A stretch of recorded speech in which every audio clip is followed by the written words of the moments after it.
Hi, this is e-patient Dave DeBronkart talking to you from my office in Nashua, New Hampshire. I've become known as something of a spokesman for the patient engagement movement, or e-patients in fact. E-patients is a term that was developed by a doctor named Tom Ferguson. I never met him. He died in 2006. But at his death, he was working on this manifesto funded by Robert Wood Johnson, E-Patients, How They Can Help Us Heal Healthcare. And the E, he said, stands for empowered, engaged, equipped, enabled.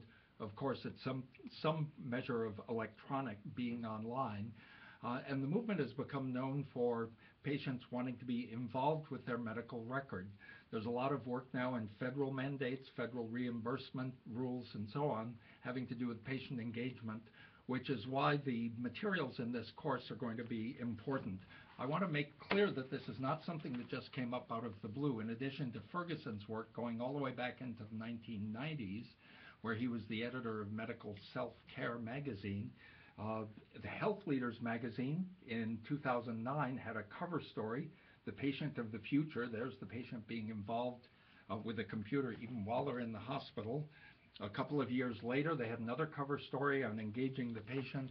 And even this spring, in April of 2013, the British Medical Journal had another cover story on how the internet is empowering patients. I want to make clear that although a lot of what you'll be learning about in this course is about electronic medical records, that is not the point. Somebody could use electronic medical records all day long, get copies of their discharge summaries and so on, and they wouldn't necessarily be engaged in their health. And even if they were, it wouldn't necessarily make any difference.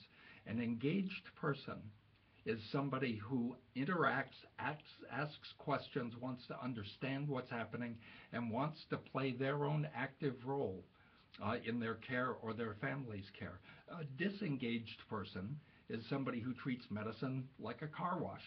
Now, just roll up the windows and get things done to you.